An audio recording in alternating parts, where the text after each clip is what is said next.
Hello, everybody, and welcome back to Hoopin with Christy and Debbie. Deb has the ball in her hands right here on the Her Hoop Stats podcast network. My friend, how are you? Christy, first of all, I love your energy. I can't wait to get back to the W. I mean, I miss it so much. I'm ready to get back on the road, call some games, get back at it. I don't know how you feel, but I'm in Charleston. We've had some weather. Obviously, if you're following the news, there's been a lot of heavy rain here at my house. I've had a lot of people check on me. I'm grateful for that. We're fine. We have power, electricity, all that's good for now. I think the rain's going to just keep pounding. This is the week 3 of my girls only sports camp. We did get to go on Monday, but we had to cancel Tuesday and Wednesday. We'll be back at it on Thursday and Friday. So I'm looking forward to having another finish to a good week. That's awesome. And then the Elite 24 is coming up this weekend. It's going to be up in Brooklyn, and Nancy Lieberman will be one of the coaches up there in that to tie it into women's basketball. But yeah, fun week, all hoops. I miss the WNBA too. Listen, I've been wandering around at farmers markets. That's fine for sometimes, but not every day. I can't every day do that. I got to get back in the gym. So yeah, we're waiting on it. We're waiting on it. Next week, we'll be back with the W. But USA basketball, they're hooping it up. 58 now consecutive wins since that bronze medal decades ago now. What have you seen from USA basketball that has stood out, especially in the games against Belgium and Germany? Well, I think our defense is definitely getting better. I think we're getting better at taking care of the basketball. There's been some personnel on the floor that's been bothered by pressure, which is a little bit surprising to me. Yeah. And I was a little bit shocked. Actually, I was looking at our numbers today.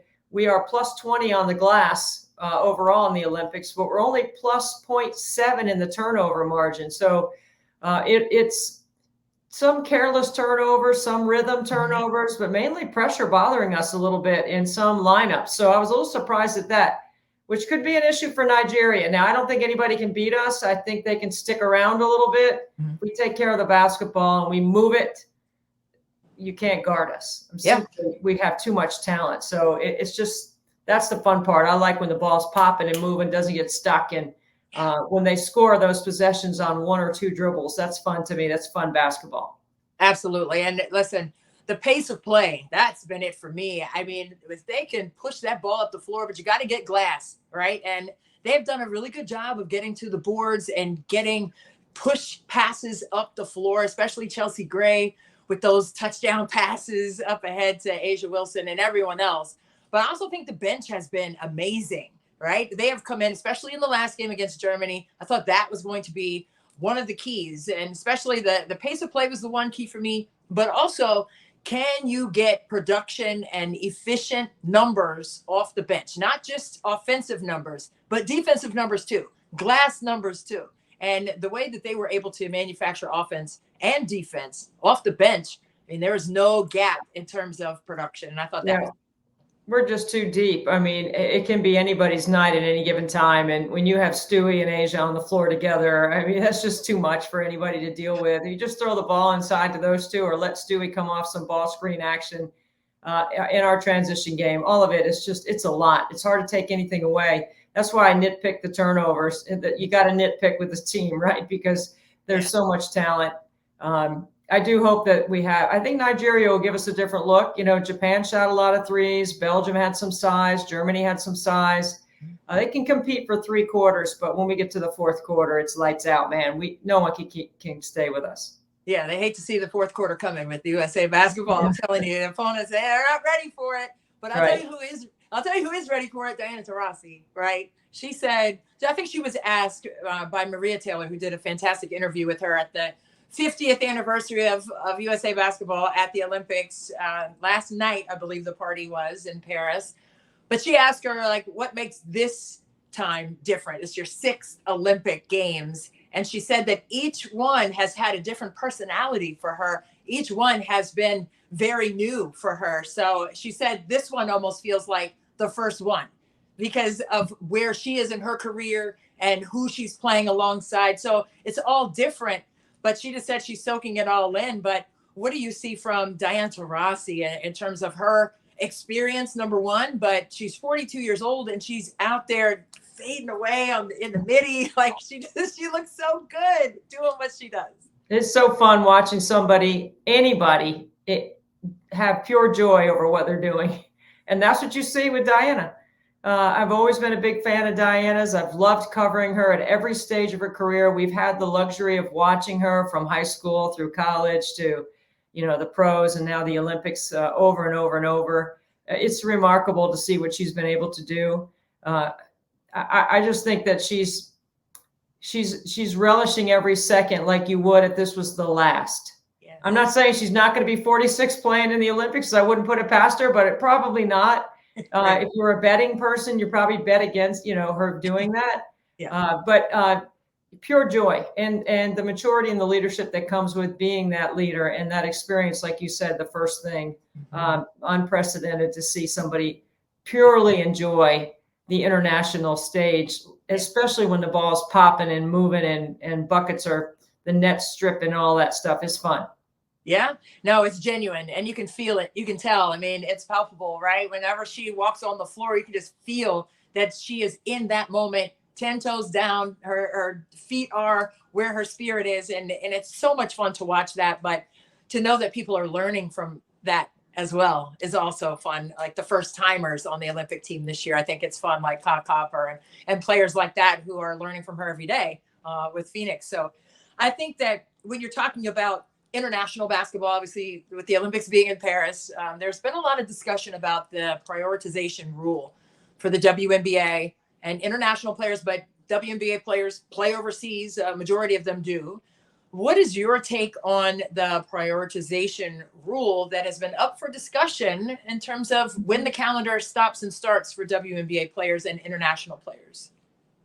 Yeah, first of all, the prioritization rule is not just about international players, it's about all players. And I think this was the first year that it actually went into play where you were fined if you weren't in training camp. Yeah.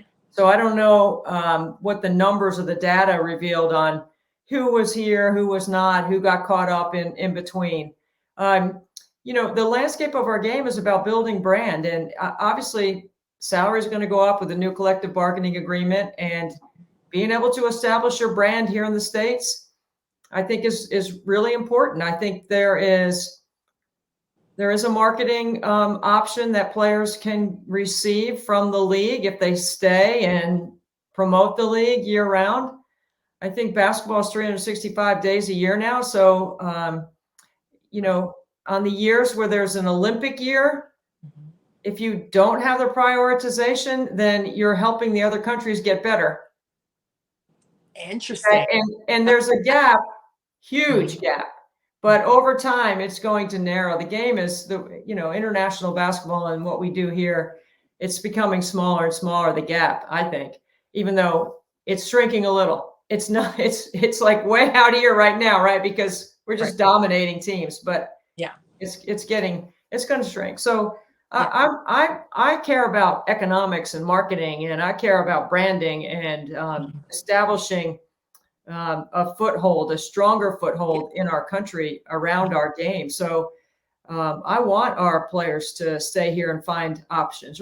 I think people forget, you can look at this as a 5-month job and you make a lot of money doing it.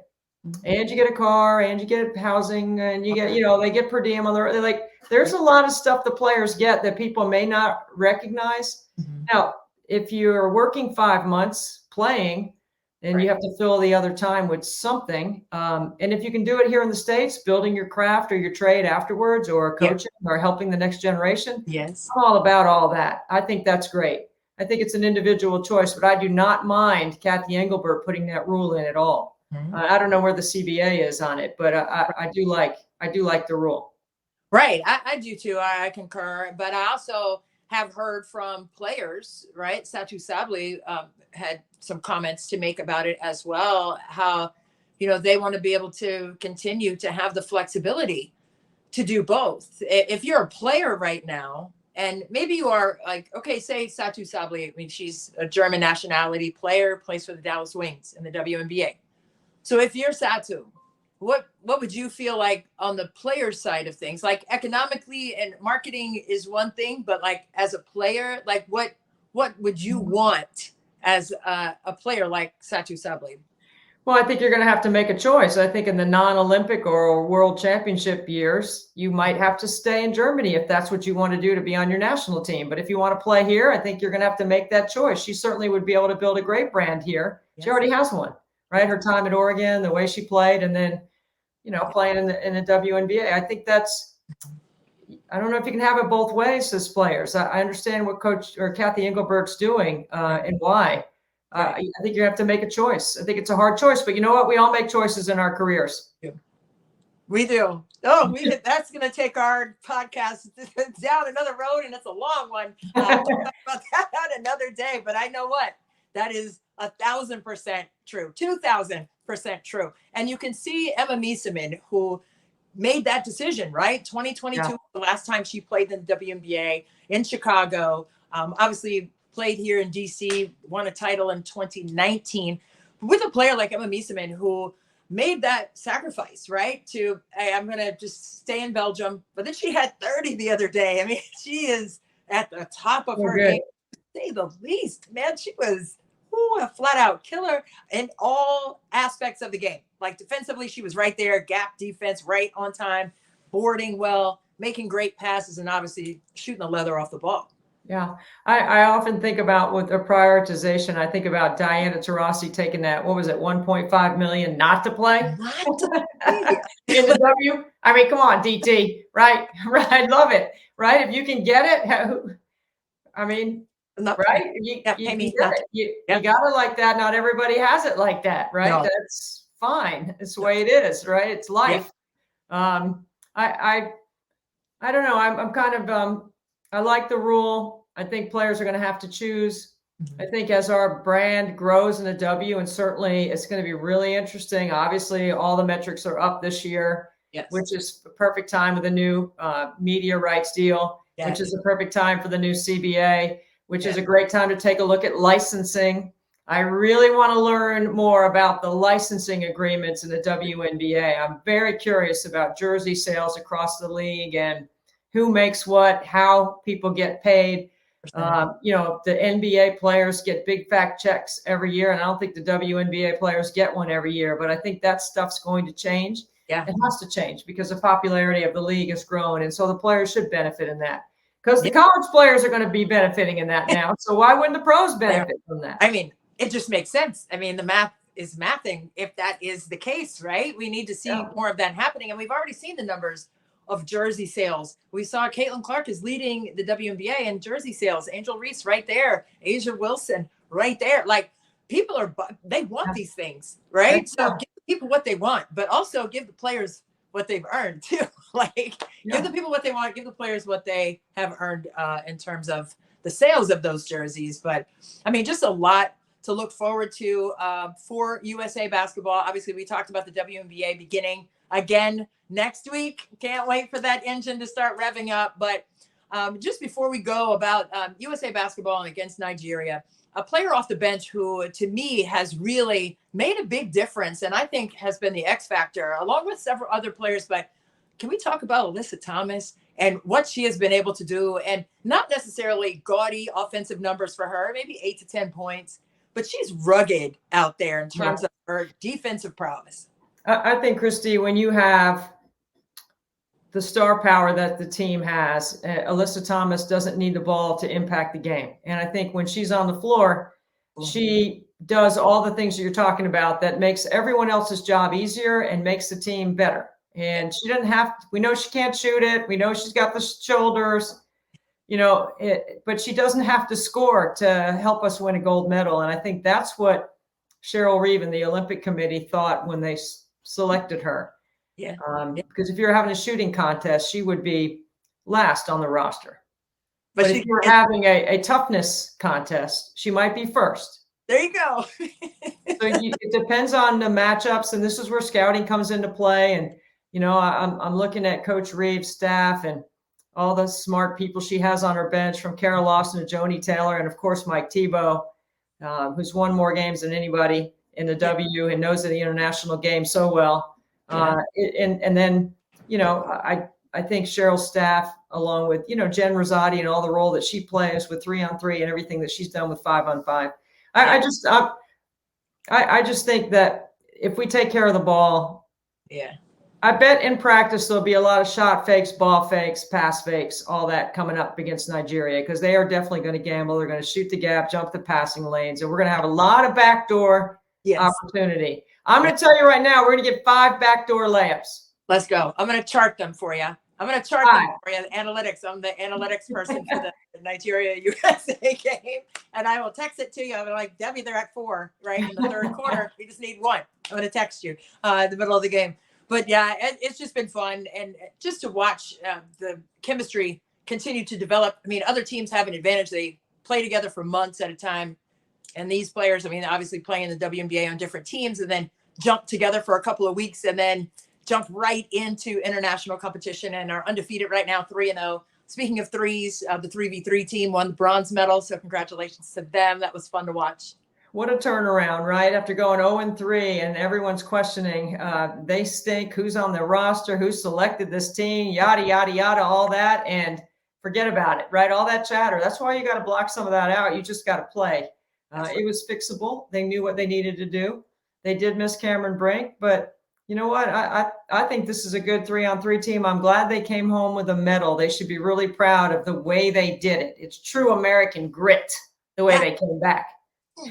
That's what we needed. We love it. And you heard them talk about the mama mentality. They had to tap in at the end of that game and just drive the bus home and got that bronze medal. And I just love that Dearica Hamby was able to, and I know, with Cameron Brink's injury, I just love that Dearica Hamby was able to jump into that spot on the team and have that gold medal. I saw Maya wearing it, her daughter, who was 6 years old, I believe. It was the cutest little thing. And as moms, I mean, it was just a moment, right? That she would treasure for a lifetime. So I just really love to see that. I'm just a big fan of Sierra Burdick. I think that's a kid that, she played on Pat's last teams at Tennessee, and the Tennessee, sorority is so strong. It's so great. She struggled to stay on a roster in the W, but she found a way and found something where she could use her fortitude and her physical, attributes as a basketball player. And I'm just really proud of her. I want to give a shout out to Sierra because we've been watching her for a long time too. And I'm glad that she was able to come away and help that team be a leader there. Yeah. Ryan Howard as well. I mean, she was injured right before the Olympic Games began. We were like, we were kind of questioning, is she going to be able to go through it? And not only did she go through it, she got to it and got that medal. So kudos to her. Just love watching them play. I mean, you can't hide in 3v3 hoops, right? You got to be moving. You can't be a liability. You got to be on a string defensively and rotate over and drop down. I mean, you just have to be smart and quick thinking when you're playing 3v3. So it was just fun to watch them compete and succeed. Christy, do we have any update on Jordan's decision for college yet? Give us a little breakdown right now. I'll give you a breakdown. Hey, listen, he's still down to 3. He is participating actually in the Elite 24 on the boys' side coming up this weekend at the Brooklyn Nets facility. But he's taking his 3 official visits in the fall to Virginia Tech, to Maryland, and to Michigan State. So we'll see what that looks like for him. And it's going to be totally his choice. Great people, great opportunities. Just, I want the best for him, but he hasn't narrowed it down. And as a mom, I try to use my spidey senses and no dice. I can't figure it out. I told you 3 years ago where I thought he was going. I'm not going to reveal it here. You can let everybody know if I was right or wrong when we get there. I'm not going to say it. But I will say, Patrick just got back from the Bahamas. The University of Louisville had a trip. They played 2 exhibition games. He got in both games the last 2 minutes because they were up by 50. That's all right. In the first game, he had an assist and he had a foul. Good. In the second game, he missed a 3 off the back iron, but it was a swing 3. Perfect time to take it. He had a blast. Really fun. Really loves his teammates. Really good group of guys. I can't wait to meet all the guys at the University of Louisville. I mean, I'm just excited for him. It's fun. He's having fun. Oh my God. And that's what it's all about, right? I mean, Deb, look at us, man. Moms of 3 apiece. Like we have a team of 5 and a sub, between us. But it's always so much fun to watch your kids thrive. And we were talking about the joy that Diana Taurasi brings to the floor, but to see that joy in your own kids, Yeah. I mean, that's priceless. Cool. That's immeasurable. And what's immeasurable also is my love for you. I love talking to you. I love catching up with you. I love seeing you. Can't wait to squeeze you when I see you. The best hugger. But yeah, just can't wait to get back on the court with the WNBA, Deb, next week. USA basketball on the court again tomorrow. We'll be ready. Can't wait. And then we'll have a lot more to add to our podcast, because I can't wait to see how these players respond after they win the gold. Excuse me, after they win the gold, and then what the post celebration will be like, because I have had a chance to attend that in 2012, and the USA basketball throws a hell of a party. So the rehab. What did Asia Wilson say? Liquid IVs, like she needs more. Yeah. IVs. They'll be fine. They can have it on the plane. They'll be back and back in action, so we can all cheer for them and watch them just be epic competitors on the floor for the WNBA after winning the 8th consecutive gold medal in USA women's basketball. We're already claiming that. We're putting that out there, manifesting it, all of that. But what we're also manifesting is that if you guys come back and join us next week, we're going to bring you more energy and important information for USA basketball. Deb's got the ball right there. The storm is named Debbie, isn't it? The rainstorm? It is. It's spelled wrong. I'd prefer to be a hurricane, quite honestly. But yeah, I say that with prayers for all the people in the path that have had some issue.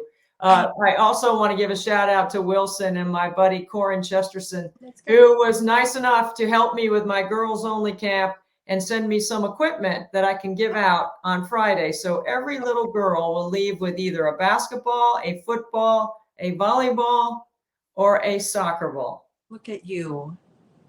Look at you. Yep, it's great. You girls need to play. They need to play. They need to play. They need to play, but You're also coming down next year, Christy. You're going to come down here next year. Bring Bree with you, and you guys can help me with camp. It's so fun. I'm definitely down for that. Oh my God. Bree is too. I'm dragging her in. She's already said yes. I haven't asked her, but she's coming. We'll be there. And you guys be there next week for us. Hey, we're going to call it a day today. It's been another marvelous conversation with you, Debbie Antonelli. And for all of us here at the Her Hoop Stats Podcast Network, that's it for today. I'm Christy Winter-Scott for Debbie Antonelli on Hoopin with Christy and Deb. We'll see you next time.